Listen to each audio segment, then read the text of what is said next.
Welcome everybody, my name is Rainer and this is Rainierbooks. Welcome to my channel, or should I say Здравствуйте, Привет, which is Russian and means I greet you or hello. This is the announcement of the post-Soviet book club, something that I have thought about for a couple of weeks now and that we are going to start in May, but I'm going to tell you today, still have a lot of time ahead of us, how I think we could do this. So let's get started.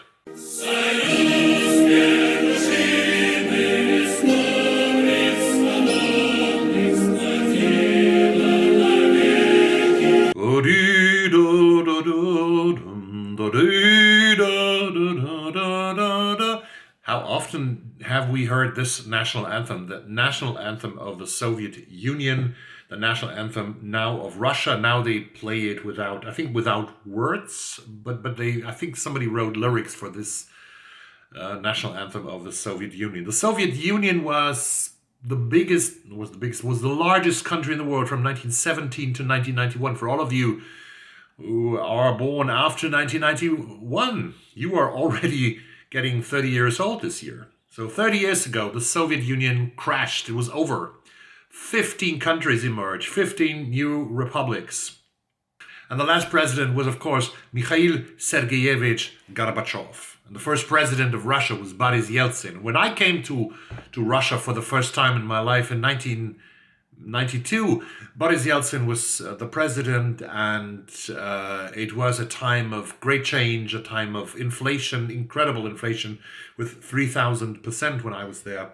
And I experienced not big problems, but I experienced what my friends and people that I knew and met in Russia were going through in this enormous time. And now the post-Soviet book club, which is one means of reading other stuff than about Alabama and Arkansas and Nebraska and Oregon and New York, beautiful states, the UK, the beautiful coast, Brighton and Scotland and Australia. We don't read so much about Australia, but we read so much UK and America. We don't read so much outside of these countries. Literature in translation is what I'm talking about. And I really, really like an initiative that, for example, Paula is a part of from Draw Your Book in the great The Invisible Cities project, where they read literature from many different countries. I think Kenya was this week an issue. My idea is that we start a post-Soviet book club, that we read not monthly, because we all have so much projects going on, reading projects and other things in our lives, that I thought that every second month a book from the former Soviet Union or one of the countries of the Warsaw Pact could be an interesting thing during the course of a year, or maybe even a little bit more. So I have already some suggestions how we start.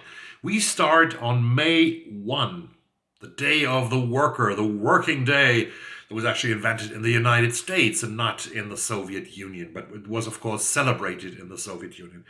The post-Soviet book club starts in May, and it is inspired, yes, I say it again, by the great travel vlogger Bald and Bancrupt, my friend Benjamin from Brighton in England. I've never met him.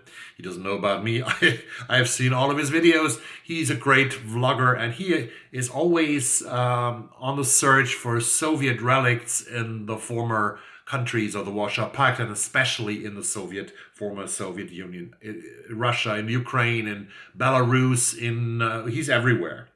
So this is the inspiration that I got. And here we start, I think, on the 1st of May with a book by the Russian author Sergei Lebedev. It was translated very recently into English and published, I think, in February in the United States this year and in March in the UK. And this is Sergei Lebedev's novel Untraceable. Lebedev lives in Berlin. And this book is in the tradition of John le Carré. It's genre fiction. It's a spy agent kind of thriller, but it has a very explosive content. The terrifying, lengthening list of Russia's use of lethal poisons against its critics has inspired acclaimed Russian author Sergei Lebedev's latest novel. With uncanny timing, he examines how and why Russia and the Soviet Union have developed horrendous neurotoxins. At its center is a ruthless chemist in the novel called Professor Kalitin, obsessed with developing an absolutely deadly, undetectable, and untraceable poison for which there's no antidote. But Kalitin becomes consumed by guilt over countless deaths from his Faustian pact to create the ultimate venom. When the Soviet Union collapses, the chemist defects and is given a new identity in Western Europe. After another Russian is murdered with Kalitin's poison, his cover is blown and he's drawn into an investigation of the death by Western agents. 2 special forces killer are sent to silence him using his own undetectable poison. In this fast-paced, genre-bending tale, Lebedev weaves suspenseful pages of stunningly beautiful prose exploring the historical trajectories of evil, from Nazi labs, Stalinist plots in the Chechen wars, to present-day Russia. Lebedev probes the ethical responsibilities of scientists supplying modern tyrants and autocrats with ever newer instruments of retribution, destruction, and control. This is the premiere of the post-Soviet book club, pretty poisonous one, on May 1st, starting with Sergei Lebedev's Untraceable. Then we get to a super chunky book. Chunk warning here. The second book goes to we travel to Ukraine, the neighbor of Russia, second largest country in Europe, actually, by its size, by its geographical area, with over 600,000 square kilometers. In July, we read the very famous Ukrainian author Oksana Zabushko and her novel Museum of Abandoned Secrets, which has around 750 pages. I hear you scream, I hear you cry. But it's worthwhile, I think. Spanning 60 tumultuous years of Ukrainian history, this multi-generational saga weaves a dramatic and intricate web of love, sex, friendship, and death. At its center, 3 women linked by the abandoned secrets of the past, secrets that refuse to remain hidden. While researching a story, journalist Darina unearths a worn photograph of Alyona Dovgan, a member of the Ukrainian insurgent army killed in 1947 by Stalin's secret police. Intrigued, Darina sets out to make a documentary about the extraordinary woman and unwittingly opens a door to the past that will change the course of the future. For even as she delves into the secrets of Alyena's life, Darina grapples with the suspicious death of a painter who just may be the latest victim of a corrupt political power play.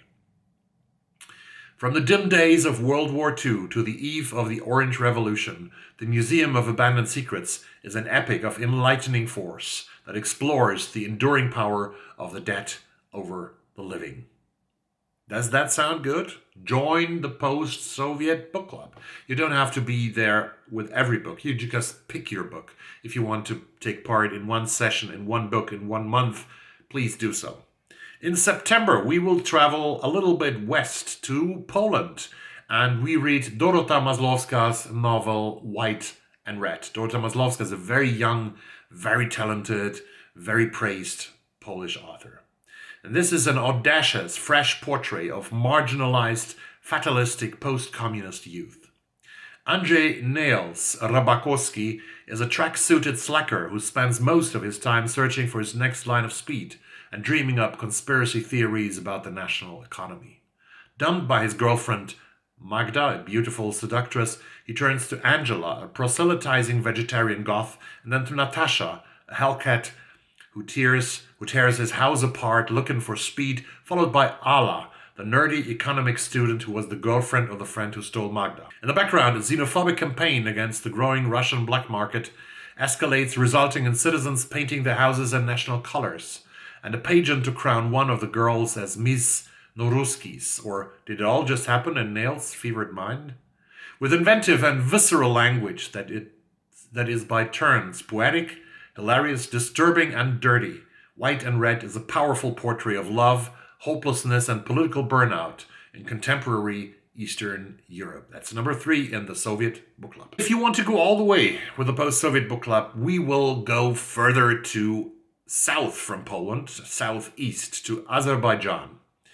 In November, my suggestion would be Rustam Ibragimbekov from Azerbaijan and his novel Solar Plexus, a Baku saga in 4 parts. Spanning 3 generations and stretching from the 1940s to the 1990s, the 4 distinct parts that make up Solar Plexus intertwine to tell the tale of a group of friends who grew up around the same courtyard in Baku.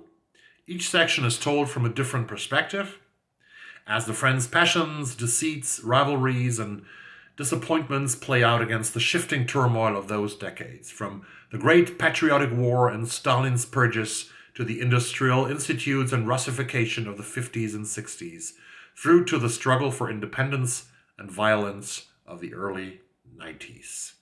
And I would really love to read them. These are the 4 books that we're going to read. Join me, join us. If you want to do so, write me a message and I'm building up a Discord group, now a Discord server, where we can have discussions about these books in the forthcoming months. And I really hope that many of you join this post-Soviet book club. If you have any suggestions for future reads from the Czech Republic, from Kazakhstan, from Kyrgyzstan, from Turkmenistan, Uzbekistan, from Moldova, from Estonia, Lithuania, Latvia, not Albania, because Albania left the Warsaw Pact in 1968. So I would like to exclude Albania. They dropped out, early. But Hungary and Bulgaria and Romania, please let me know. The authors should have published their work after 1991. And I'm very interested to collect a beautiful and great list of literature from all of these countries. We start reading Untraceable by Sergei Lebedev on May 1st. I already ordered this book. It will arrive in a hard copy. All the other books that are scheduled for July, for September, and for November are already on my Kindle. I have them as ebooks.